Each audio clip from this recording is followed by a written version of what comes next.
Não há escolhas erradas com a informação certa. 3 eleições no prazo de um ano? Opiniões rápidas não chegam. Garanta o acesso a factos e uma análise transparente e rigorosa. 3 eleições, uma assinatura, toda a informação. Assine em observador.pt, agora com 49 € de desconto.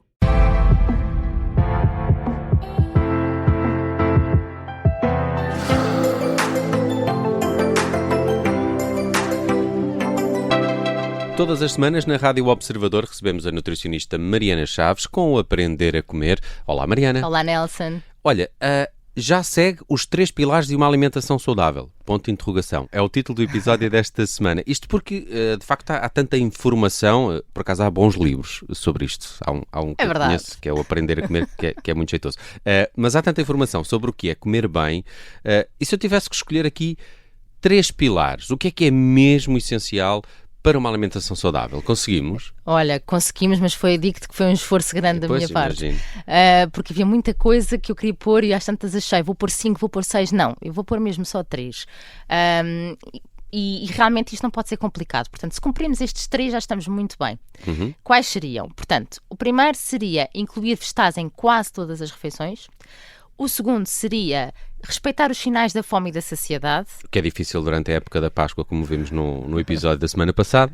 E o terceiro, ter um consumo adequado de fibra, exatamente o que é recomendado pela Organização Mundial de Saúde, de 25 gramas por dia, e que, na verdade, até há uma diferença depois de homens para mulheres, para 30 gramas, e às vezes até mais do que isto. Portanto, mas 30 para os homens, 25 Sim. para as mulheres. E, portanto, aqui pelo menos os 25 nós temos que conseguir. Estes 3 pontos, claro que estão ligados, não é? E hoje acho que temos que abordar aqui um bocadinho isto.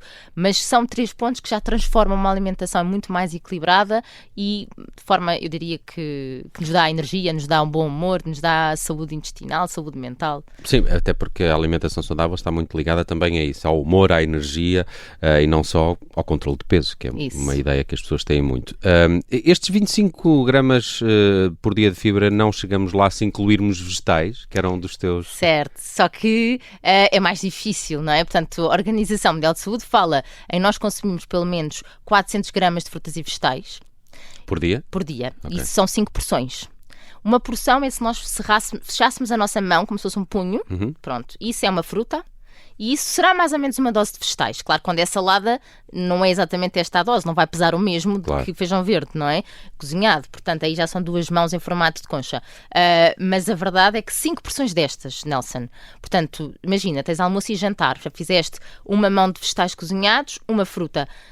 Na verdade, só estás em 4, precisas de uma quinta. Portanto, só vegetais, de certeza que não. Não chegas lá. Ok. Vamos começar então pelos vegetais. Porque a insistência em colocá-los em todas as refeições, incluindo no pequeno almoço? Em quase todas, sim, incluindo o pequeno almoço, sem dúvida, ficas muito mais saciado. Um pequeno almoço, se tiver proteína e fibra, é um pequeno almoço que a pessoa fica altamente saciada. Portanto, os vegetais é aqui uma dicotomia muito boa, que é muita densidade nutricional e pouca densidade calórica. O que é que isto é? Por garfada eu tenho muitos nutrientes e tenho poucas calorias. Mas não é só isto, é que eu tenho muitos antioxidantes e não há substituto para esses antioxidantes, tenho muitos minerais. Por exemplo, as pessoas se calhar não sabem, mas o magnésio é parte central da clorofila. Portanto, as pessoas dizem hoje em dia, temos que tomar suplementos de magnésio, temos que comer bananas para ter magnésio. Não, nós temos que comer vegetais verdes para ter magnésio. É super importante. E depois, para além disto, também temos muita fibra, claro, não chegamos às 25 gramas só com estes vegetais no prato, mas se conseguirmos pôr também no pequeno almoço com um queijo fresco, ou picar à tarde cenoura crua e rabanetes, por exemplo, que é uma coisa que eu adoro, e pimento encarnado, desde que tires a parte de dentro branca, fica ótimo, sabe, quase a doce. Portanto, é nessas estratégias que vais conseguir aumentar também a fibra ao longo do dia, promoves saúde intestinal, promoves a redução da inflamação e a tua glicemia fica mais estável. E, na verdade, há aqui um grande estudo que se chama PURE, P-U-R-E, que foi publicado na revista científica das mais conceituadas, que é The Lancet, em 2017, que avaliou 135 mil pessoas de 18 países, portanto, realmente um estudo muito grande, com o consumo de mais frutas e vegetais, e o que é que eles concluíram? Que estava associado a menor risco de mortalidade por doenças cardiovasculares e outras doenças. Portanto, este benefício foi observado com 3 a 4 porções de frutas e vegetais por dia. Por isso é que são estes os conselhos da OMS. Por isso, mais uma vez, isto reforça a importância, não é só de controlar a glicémia, não é só da saciedade, não é só do nosso intestino, é que, na verdade, pode reduzir o nosso risco de mortalidade. Mas basta comer, por exemplo, um prato de sopa antes de cada refeição? Não é basta. Pouco. Okay. Não basta. Porque aí, como ele está diluído com água, na verdade, vais conseguir o teu punho. Ok, Pronto, é pouco. Portanto, ainda tens que juntar a salada. Imagina, há pessoas que fazem 3 refeições ao dia. Nas 3 refeições ao dia, elas têm que ter a sopa, têm que ter a salada e têm que ter a fruta. Se elas tiverem isso nas 2 refeições, já conseguem. Mas muitas pessoas acabam por não conseguir cumprir este check nas 2 refeições do dia principais e, portanto, têm que introduzir noutra. Uma fruta à tarde, cenoura, etc. Vamos então à segunda dica, que tem a ver de facto com o comportamento, com conhecer bem o nosso corpo, não é? Quando já estamos satisfeitos e ainda continuamos a lançar garrafadas para dentro da boca sem necessidade. Como é que isso se consegue? Sem dúvida. Sem fome, sem rotina, normalmente associada à ansiedade e muitas vezes está associada à distração. Eu acho que isso também é importante. Já aqui falamos, não é? Dos ecrãs, por exemplo. Sim, sem dúvida. Os ecrãs, do levar a comida para passear connosco na casa ou na rua, aquele hábito. Antigamente as pessoas não comiam na rua. Quando eu digo que não comiam na rua é uma coisa é estar sentado num café ou estar sentado no banco de um transporte público a comer, em que nós estamos parados a comer. Outra coisa é estão a andar na rua e estão a comer uma sanduíche ou a comer uma maçã. Essas pessoas estão completamente distraídas e a comer. Em casa estão a comer enquanto respondem a e-mails, veem uma série. Nada disto faz com que eles consigam trabalhar a saciedade. Claro que o comer devagar é muito importante, porque liberta hormonas no nosso cérebro que nos permitem dizer se estamos saciados ou não. Portanto, é esse mastigar também.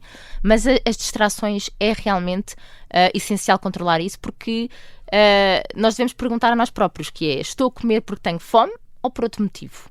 Porque muitas vezes nós estamos simplesmente a ir buscar a comida por ansiedade, por tédio, ou deixa lá ver. Matar uma fome emocional. É matar uma fome emocional. E eu acho que isso tem que ser trabalhado, isso tem que ser explicado às crianças desde o início, isso tem que ser trabalhado, porque facilmente caímos nisso, com o dia-a-dia tão corrido, facilmente caímos no deixa só pôr qualquer coisa à boca sem uma razão real de fome.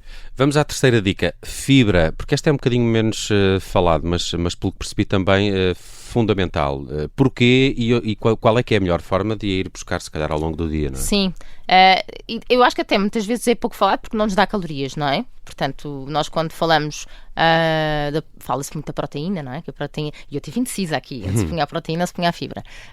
Mas claramente eu acho que nós comemos pouca fibra. Corrija-me se eu estou enganado, a proteína se calhar é mais importante para teres energia, a fibra trata melhor o teu organismo, a tua digestão.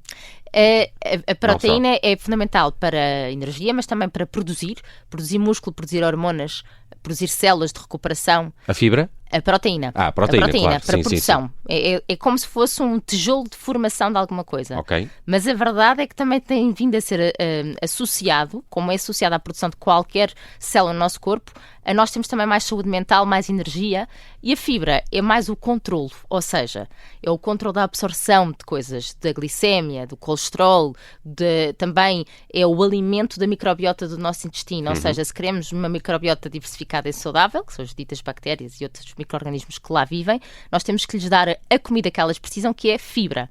Portanto, a fibra 25 gramas por dia. 25 gramas por dia. Boa. E aqui na questão do colesterol, por exemplo, é muito importante explicar que não é qualquer fibra.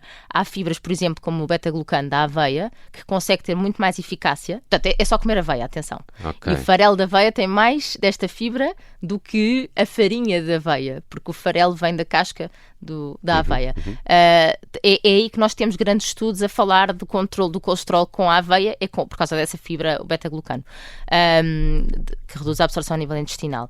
Mas então, estes 25 gramas, pensa-se que a maior parte das pessoas consome 15 gramas de fibra, portanto menos 10 do que deveriam. Pois. Pronto. E isso deve ser posto logo com prioridade, como eu dizia, no pequeno almoço. O pequeno almoço tem que ter fibra, o almoço tem que ter fibra, o jantar tem que ter fibra. Não pode ser... E também o objetivo não é 25 gramas numa refeição. Portanto, nós temos 5 grandes grupos que nos dão fibra. E eles são os vegetais, seja crus, saladas, sopas, são as frutas, de preferência da época, óbvio, mas nós agora temos ainda as laranjas, as tangerinas, citrinos todos, não é? O kiwi, mamão, os frutos vermelhos, a pera e a maçã. Depois o terceiro grupo são os frutos secos e as sementes. Qualquer fruto seco, ou seja, oleaginosa, e as sementes, por exemplo, sementes de abóbora, de girassol, mesmo de chia, desde que hidratada. Depois temos um quarto grupo que são as leguminosas tão portuguesas, grão de bico, feijão, ervilhas, mas também os termossos, também o edamame, que são excelente fonte de fibra e devíamos consumir pelo menos 3 a 4 vezes por semana. E o último são os cereais integrais, verdadeiros, que é o que eu gosto de dizer. Porquê? Porque não estou a dizer bolacha integral, eu estou a dizer cereais integrais, ou seja, o farelo de aveia que eu falei há bocadinho, ou mesmo os flocos de aveia que vão ter um bocadinho dessa parte do farelo, o grão de cevada, o grão de aveia, o grão de espelta, a massa integral do cereal que for, o pão integral, as tostas realmente integrais, mínimo 12% de fibra.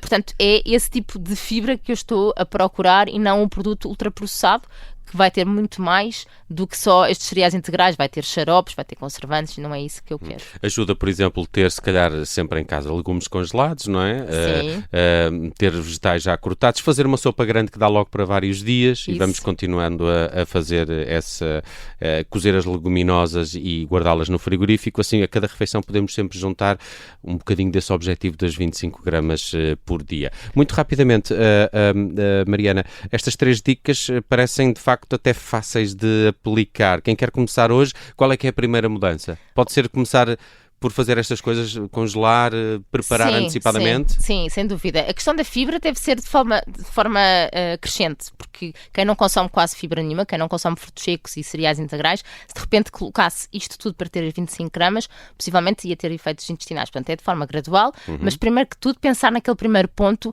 dos 400 gramas de frutas e vegetais ao dia, portanto as 5 porções, fundamental. Eu começaria mesmo pelo primeiro ponto que nós tivemos, depois o segundo da saciedade de ouvir o nosso corpo e este terceiro de tentar cumprir estes 25 gramas. 3 pilares para uma alimentação saudável. Ficou a conhecê-los no Aprender a Comer desta semana com a Mariana Chaves. Se ouvir o episódio no Spotify, há por lá uma pergunta que pode sempre responder. Mariana, até para a semana. Até para a semana, Nelson.